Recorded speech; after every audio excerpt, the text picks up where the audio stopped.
Good morning everyone. तो आज हम पढ़ेंगे occupation of the people. Occupation of the people यानी कि हम जो जिनके बारे में पढ़ रहे हैं इंडस वैली सिविलाइजेशन के बारे में। तो इंडस वैली सिविलाइजेशन में उन जो इंडस वैली सिविलाइजेशन के जो लोग थे जो इस सिविलाइजेशन में अपना योगदान दे रहे थे, यानी कि 2600 साल पहले, यानी 2600 ईयर्स अगो, ईसा पूर्व क्या होता है विशी में 26 ईयर्स अगो विशी में जो सिविलाइजेशन फल फूल रहा था उसे इंडस वैली इंडियन प्रायद्वीप में वो था इंडस वैली सिविलाइजेशन। और इंडस वैली सिविलाइजेशन में किस प्रकार के हमें मॉन्यूमेंट देखने को मिले, किस प्रकार के हमें घरों घरों की बनावट देखने को मिली, किस प्रकार के रोड सड़कें सड़कें तथा उनमें हर घरों में कुएं, हर घरों में ड्रेनेज सिस्टम, वो सब देखने को मिला। अब हम देखते हैं कि उनका ऑक्यूपेशन क्या था, उनका व्यवसाय क्या था। तो mono asked what were the occupation of people of the Indus Valley। पूरा जो इंडस वैली थे, इंडस वैली सिविलाइजेशन के पीपल थे, वो क्या करते थे। what were the occupations of the people? Teachers, their main occupation was farming. Their main occupation was farming and animal husbandry।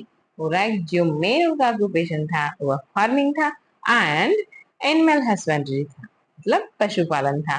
This this must be the realize why they were living near the river banks। बोला this must be a reason why we were living near the river bank। They grew wheat, barley, oilseed, cotton, etc। बोल रहा है जो यह reason था, this must इसी के कारण, फार्मिंग और एनिमल हस्बेंड्री था, इसी के कारण वो कहाँ रहते थे, रिवर बैंक मतलब नदी के किनारे रहते थे। नदी के किनारे रहने का सबसे मेन पर्पस था कि वो फार्मिंग कर सके। फार्मिंग के लिए हमें पानी की आवश्यकता पड़ती है, तो पानी की आवश्यकता पूरा करने के लिए वो नदी का यूज करते थे। नदी से छोटी छोटी नहर निकाल के उससे पानी की सिंचाई करते थे।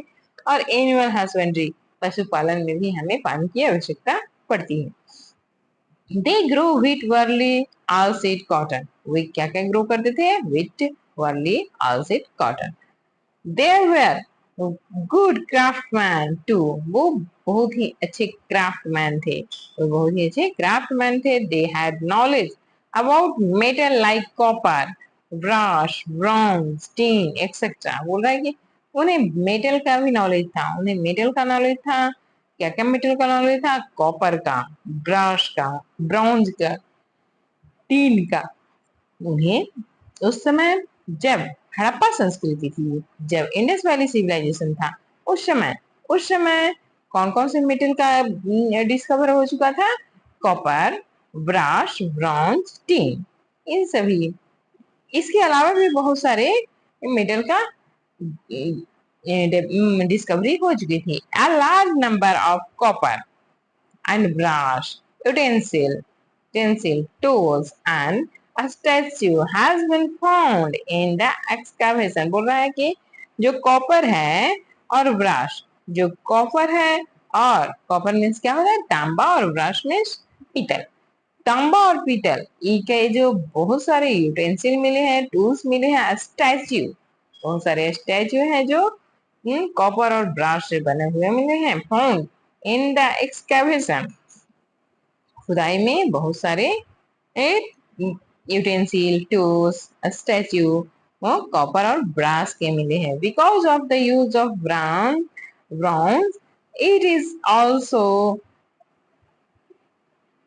it is also called bronze age civilisation. बोल रहा है कि बहुत अधिक ब्रॉन्ज का यूज होने के कारण, बहुत अधिक ब्रॉन्ज का यूज होने के कारण इसे क्या बोला जाता है, Indus sorry bronze age civilisation. Bronze age civilisation क्या बोला जाता है, bronze age civilisation. However they had no knowledge of iron. बोल रहा है कि उस समय उन्हें आयरन का नॉलेज नहीं था, उन्हें आयरन का नॉलेज नहीं था। As a result for their daily needs, stone tools continue to be important बोल रहा है as a result इस कारण for their daily needs stone tools continue to be important वो जो डेली यूज में अभी भी वो स्टोन का यूज कर रहे थे क्योंकि उस समय जो आयरन का यूज नहीं हुआ था और जो ये सब मेटल होते हैं वो बहुत ही मजबूत नहीं होते इस कारण क्या हो रहा था अभी भी स्टोन का यूज हो रहा था beside this they make colourful beads out of precious stone to making garland बोल रहा है बिसाइड इसके साथ साथ they made colourful beads colourful माला बीड्स मीन्स क्या होता है मन का मतलब जो माला आप पहनते हैं माला या मन का beads out of precious stone के कीमती स्टोन के महंगे स्टोन के वो लोग क्या बना रहे थे माले बना रहे थे beads out of precious stone to make garland वो माला बना रहे थे दे मेड बैंगल्स वो बैंगल्स चूड़ी भी बना रहे थे out of shells out of shells वो चूड़ियां भी बना रहे थे चूड़ी क्या के सेल्स के चूड़ियां भी बना रहे थे the Potter were highly skilled उस समय के जो पॉटर थे जो कुम्हार था वो बहुत ही स्किल्ड था दे made beautiful grass pots and decorate them with picture and design मतलब कि दे मेड ब्यूटीफुल ग्रास वो बहुत ही सुंदर they made beautiful grass means बसीभूत कर लेना बहुत अच्छा अच्छी तरीके से बनाते थे वो जो पॉट है वो बहुत ही अच्छी तरह से बनाते थे and decorate them with picture and design और वो उसे कैसे डिजाइन करते थे पिक्चर और डिजाइन से वो डेकोरेट करते थे decorate them with picture and design the remain of kilns kilns of bricks, copper furnace, a spring and weaving equipment, potter wheels, and factory of weights making. So the extension of several industry in this that period. बोल रहा है कि they remain of kill of brick जो brick होता है जो ईंटें होते थे तो उसको पकाने के लिए जो भट्टी बनाई जाती थी उसे कल्न बोलते हैं कल्न इस क्या होता है न आवा मतलब कि जो ईंट बनाने के लिए जो भट्टी होता है जिसमें ईंटों को पकाया जाता है पहले ईंट को आज हमारे यहाँ सीमेंट से ईंट को बनाया जाता है लेकिन पहले क्या करते थे अभी भी आप बहुत से गांव गांव में देखते हैं ईंटों की भट्टी होती है जिसमें ईंटों को पकाया जाता है तो उसे बोलते हैं किल ऑफ ब्रिक्स कॉपर फर्नेस जहाँ कॉपर को वो जो कॉपर के जो एलिमेंट्स होते हैं जो कॉपर के पत्थर होते हैं जो खनिज पदार्थ होते हैं उसे जलाकर कॉपर अलग किया जाता है स्पिनिंग एंड वेविंग इक्विपमेंट बुनाई का जो इक्विपमेंट होता है पॉटर व्हील्स जो कुम्हार होते हैं एंड फैक्ट्री ऑफ बीड्स जो जो पत्थर के जो माले बनाए जाते थे जो प्रीसियस स्टोन के माल उसकी भी फैक्ट्री होती थी making so the extension of several industry in this period तो ये सभी हमें दिखाते हैं कि उस पीरियड में हड़प्पा पीरियड में कितनी डेवलप्ड सोसाइटी थी जो copper furnace kilns of bricks spin weaving equipment and potter's wheel ये सब की फैक्ट्री जब हम देखते हैं तो हमें पता चलता है कि उस समय की सभ्यता बहुत ही विकसित थी ये देखिए हमारा ट्रेड मीन्स व्यवसाय यूटेंसिल एंड ड्रेन यहाँ पे देखिए मोहनजोदड़ो यूटेंसिल एंड ड्रेन ये जो हमारा जो ड्रेनेज सिस्टम है वो दिखाया जा रहा है और हमारा यहाँ पे ये देखिए ये हमारा क्या है ट्राइवल कार्ड तो अभी हम देखते हैं both internal and overseas trade flourished in the Indus valley civilisation बोल रहा है बोथ इंटरनल मतलब आंतरिक और ओवरसीज ट्रेड बाहरी ओवरसीज मतलब इंटरनल मतलब आंतरिक, ओवरसीज मतलब बाहरी, मतलब आंतरिक और बाहरी trade flourished in Indus valley Civilisation. Indus valley Civilisation के समय अब में आंतरिक और बाहरी दोनों ही व्यापार फल फूल रहा था। द पीपल्स एक्सपोर्ट, पीपल्स क्या का एक्सपोर्ट कर रहे थे? कॉटन का, कंस्ट्रक्शन टिम्बर, टिम्बर मीन्स मोटे मोटे लकड़ियां,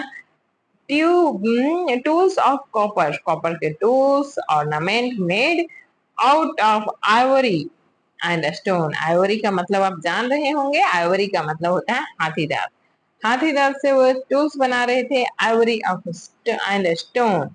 gold and colourful precious stone were imported, बोल रहे वो एक्सपोर्ट कर रहे थे टूल्स का, tools of copper, ornament made by Ivory and stones, and construct कर रहे थे। कंस्ट्रक्शन साइड में जो टिम्बर का यूज किया जाता है और कॉटन का। Gold and colourful precious stone were imported, बोल रहा है कि जो गोल्ड था, गोल्ड को वो इम्पोर्ट कर रहे थे, गोल्ड को वो अपने देश में दूसरे देश से मंगा रहे थे। कलरफुल प्रीशियस स्टोन, जो कलरफुल प्रीशियस स्टोन होता है उसे भी वो बाहरी दूसरे देशों से मंगा रहे थे। Foreign trade was carried out mainly with the centre of Mesopotamia. बोल रहा है कि जो फॉरेन ट्रेड था, जो विदेशी से ट्रेड होता था, वाज कैरिड आउट मेनली, ज्यादातर कहाँ से आ रहा था? With the centre of Mesopotamia, Mesopotamia जो है वहां से ज्यादातर सामान हमारे यहाँ वो ट्रेड के द्वारा, व्यापार के द्वारा आता था। Internal trade was done by land and water route. Internal जो ट्रेड था वो क्या के थ्रू होता था? लैंड रूट के द्वारा या वाटर रूट के द्वारा। But what external trade was mainly carried out by water route। जो बोल रहा है कि जो इंटरनल था वो में लैंड लैंड रूट और वाटर रूट, लैंड रूट और वाटर रूट दोनों से होता था, लेकिन जो एक्सटर्नल जो बाहरी ट्रेड होता था वो carried out by water route, वह सिर्फ वाटर रूट के द्वारा होता था। Remain of a dockyard, remain of a dockyard and model of a ship have been found at Lothal, Gujarat. बोला है कि गुजरात के लोथल में आपको एक डॉकयार्ड का मॉडल मिल जाएगा। अगर आप कभी गुजरात जाएंगे तो लोथल में आप देखोगे कि हड़प्पा सभ्यता के काल की, इंडस वैली सिविलाइजेशन के समय जो लोथल क्षेत्र था वहां में जो डॉकयार्ड यूज किया जाता था, उस डॉकयार्ड के अभी भी वहां पे अवशेष मिलते हैं। We can say that trade was done from Lothal by the sea route. बोल रहा है कि इसके द्वारा इसके ये इन सभी प्रमाणों को हम देखकर कह सकते हैं, वी कैन से हम कह सकते हैं, ट्रेड वाज डन, ट्रेड किया जाता था from Lothal by the sea route, Lothal के द्वारा सी रूट में ट्रेड किया जाता था।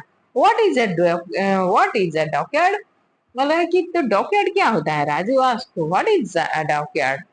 Teacher, you have asked the right questions. Dockyard is that place where a ship is anchored of loading and unloading of goods। बोल रहा है कि जो डॉकयार्ड एक प्लेस होता है जहां पे सामान को लोड और अनलोड किया जाता है।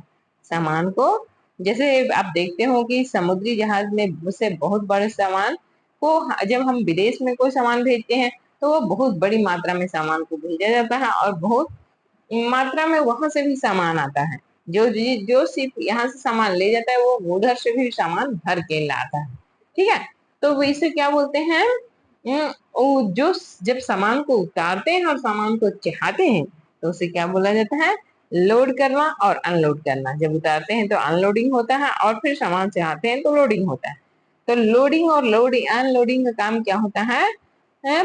पोर्ट से आगे, पोर्ट से अंदर थोड़ा सा छिछला जगह होता है, वहां पे एक डॉकयार्ड बनाया जाता है, वहीं पे लोड और अनलोड का काम होता है।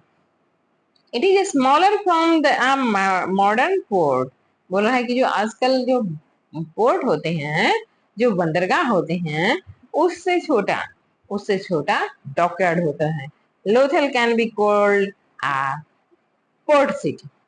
तो लोथल को पोर्ट सिटी कहा जाता था। लोथल को क्या कहा जाता था? Port city. Can be called, Lothal को हम कह सकते हैं पोर्ट सिटी। लोथल को हम क्या कह सकते हैं? पोर्ट सिटी या फिर बंदरगाह या सिटी। लाइफ स्टाइल, अब वहां के लाइफ स्टाइल क्या थे? संदीप से, व्हाट डिड दे ईट, वो क्या खाते थे? What did they eat? Did they wear animal skins like the early people? बोल रहा है कि ये did they wear animal skins like the early people? बोला क्या वो लोग एनिमल का स्किन पहनते थे just like early man? Early man जो पहनते थे एनिमल्स स्किन, तो वो जो हमारे जो इंडस वैली सिविलाइजेशन के भी लोग थे, वो क्या वो भी एनिमल स्किन पहनते थे? Teachers, people at wheat, barley, sesame, meat, fish. They used cotton and woolen cloths. But both men and women would use making makeups. This can be said as the basis of the remain of cosmetics and jewelry works found in the excavation of Harappa. बोल रहा है कि जो वो लोग थे, जो हमारे इंडस वैली सिविलाइजेशन के लोग थे, वे उस समय wheat, barley, sesame, meat, fish ये सब खाते थे। They use cotton and wooden cloth, वो कॉटन और वुलन क्लॉथ को यूज करते थे। वुलन क्लॉथ को यूज करते थे। जो आज हम कॉटन और वुलन क्लॉथ को यूज करते, वो सभी जो हमारे हड़प्पा कल्चर के लोग थे, वो भी कॉटन एंड वुलन क्लॉथ को यूज करते थे। Both man and women would see use makeup, वो दोनों मैन एंड वुमेन दोनों मेकअप यूज करते थे। मेकअप का यूज करते थे अपने आप को सुंदर दिखने के लिए, वो मेकअप यूज करते थे। This can be said on the basis of, ये किस बेसिस पे कहा जा रहा है? अब ये 2600 बीसी में हमने तो देखा नहीं है, हमने अनुमान लगाया। तो हमने किस बेसिस पे अनुमान लगाया? तो बेसिस का फैक्ट है कि जो this can be said on the basis of remain of cosmetics and jewellery box.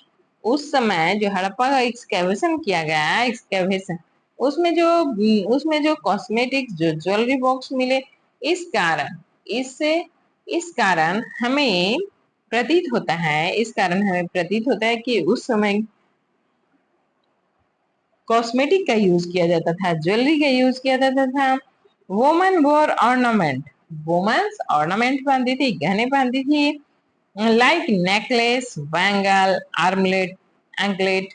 आप देखते होंगे आज भी हमारे पास एंकलेट पहना जाता है, आर्मलेट पहना जाता है, बैंगल और ज्वेलरी, ये तो आमतौर पे नेकलेस और बैंगल्स पहने जाते हैं। Which were made of gold, brass, ivory and precious stone. बोल रहा है कि जो क्या से बना होता है?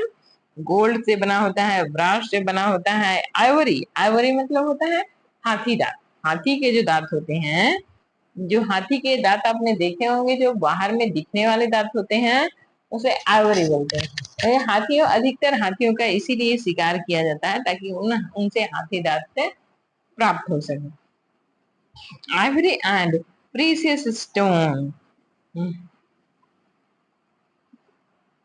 For entertainment, they sang, dance and played game of dice। बोला है कि और एंटरटेनमेंट के लिए वो क्या करते थे?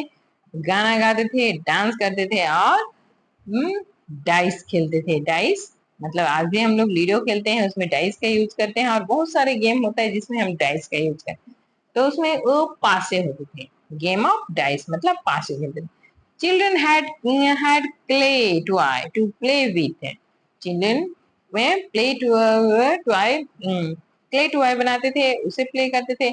Beautiful terracotta toy have been found in the remain of those city। बोल रहा है कि हमने हड़प्पा से बहुत ही सुंदर टेराकोटा टॉय अभी हमने देखा था एक टॉय, ये टेराकोटा टॉय है। ये क्या है, देखिए, toy bullock cart. Toy bullock cart ये टेराकोटा होता है। इसे मिट्टी से बनाकर इसे क्या किया जाता है, पका दिया जाता है। इसे आग में पका दिया जाता है तो बहुत ही सुंदर टेराकोटा का बन जाता है। उसी टेराकोटा टॉय बोला जाता है। Sonu wanted to know. Sonu wanted to know which gods and goddess were worshipped by them. मतलब सोनू चाह रहा था कि अच्छा वो लोग कौन से गॉड और गॉडेस का को पूजा करती थी, वो कौन से गॉड और गॉडेस के पूजा करते थे। The teacher explained from the remain we also learn about their religion. Several statue of mother goddess, several statue of mother goddess have been found, so it can be said that they worship mother goddess. बोल रही है teacher कि from the remain we also learn about their religion. Several statue of mother goddess, क्या क्या statue मिले हैं, mother goddess के statue मिले हैं, have been found. So it can be said, तो हम कह सकते हैं they worship, way mother goddess की पूजा करते थे। In Harappa, a seal wearing a three-headed figure has been found. बोल रहा है कि एक सील मिला है। सील मतलब जो हम सील लगाते हैं, स्टंप लगाते हैं, वैसे ही सील मिला है। wearing three-headed, जिसमें थ्री हेड वाले फिगर है, has been found.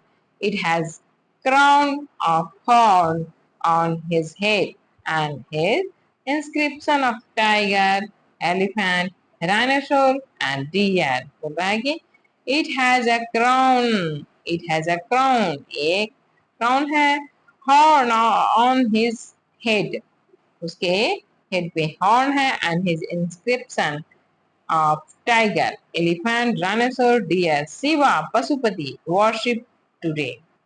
Today, in perhaps a later adaptation, rhinoceros and deer. Shiva and Pasupati worshipped today is probably a later adaptation of this figure. होता है कि शिवा और पशुपति का इसी से हम लोग आगे जब हम आज भी देखते हैं, और शिव शिव को ही पशुपति कहा जाता है, तो हम शिव की पूजा आज भी कर रहे हैं। तो ये किससे अडॉप्ट हुआ, हमें हड़प्पा सिविलाइजेशन से हमने इसे अडॉप्ट किया है। Probably be later adaptation of this figure. Most of the seal and utensil found has inscription of people tree. बोल रहा है कि बहुत सारे यूटेंसिल आम पे पाया गया है पीपल, पीपल के पेड़। जो पीपल ट्री था वो उसके जो most of seal and utensil found has inscription of people tree. बहुत सारे सील और यूटेंसिल पे पीपल ट्री के इंस्क्रिप्शन, पीपल ट्री का पीपल ट्री का पिक्चर पाया गया था। ठीक है, different animals, different animals in one seal there was a picture of harmful। बोल रहा है कि एक डिफरेंट एनिमल दूसरे सील पे पाया गया है, जिसपे एक कुब्बड़ वाला जो ऊंट देखते हो उसके पास हम्प होता है, वैसे ही एक बुल था, बुल का हम्प वाला पिक्चर दिखा है। All these things indicate that they worship trees and animals. ये सभी देख के हमें क्या पता चलता है कि वो लोग एनिमल्स को, एनिमल की पूजा करते थे और ट्रीज की पूजा करते थे। Peepal was considered a sacred tree. पीपल को एक पवित्र वृक्ष माना जाता था। They perform last rites of the deceased. क्या बोल रहा है कि जब कोई आदमी खत्म हो जाते थे तो उसको जो लास्ट रिचुअल किया जाता था वो लोग पीपल फॉर्म पेड़ के नीचे किया करते थे। दे प्रोबब्ली ब्यूरिड देयर डेड। वो संभवतः वे क्या करते थे, बॉडी को क्या करते थे उसमें एक जमीन के अंदर गाड़ देते थे या दबा देते थे। Subrakant asked, did people of the Indus Valley civilization know how to read and write? बोल रहा है कि did, क्या जो इंडस वैली सिविलाइजेशन के लोग थे वो पढ़ना और लिखना जानते थे? teachers. The remain of silk, clay pots, and other things have some samples of the of a script. This is picture based script. बोल रहा है कि जो हम उस समय का जो सील मिला है, पॉट, क्ले पॉट मिला है और अदर थिंग्स मिला है, सम सैंपल ऑफ स्क्रिप्ट। वो क्या क्या मिला है? स्क्रिप्ट क्या मिले हैं? वो लिपि मिली है। This is picture based script. वो क्या है? पिक्चर बेस्ड, उसको पिक्चर बेस्ड स्क्रिप्ट लिखा गया है। वो decline of the Indus valley civilisation, बोल रहे हैं कि तो डिक्लाइन कब कैसे हो गया इंडस वैली सिविलाइजेशन का। तो हम नेक्स्ट वीडियो में पढ़ेंगे decline of the Indus valley civilisation. जो इंडस वैली सिविलाइजेशन है, जो इतनी विकसित सभ्यता थी, इतने डेवलप्ड सिविलाइजेशन थी, उसका उसका डिमोलिशन कैसे हो गया, वो कैसे कैसे उसका डिक्लाइन हो गया, वो इसके बारे में हम नेक्स्ट वीडियो में पढ़ेंगे। आप पढ़ते रहिए, समझते रहिए और जो नहीं समझ में आया उसे पूछते रहिए। धन्यवाद।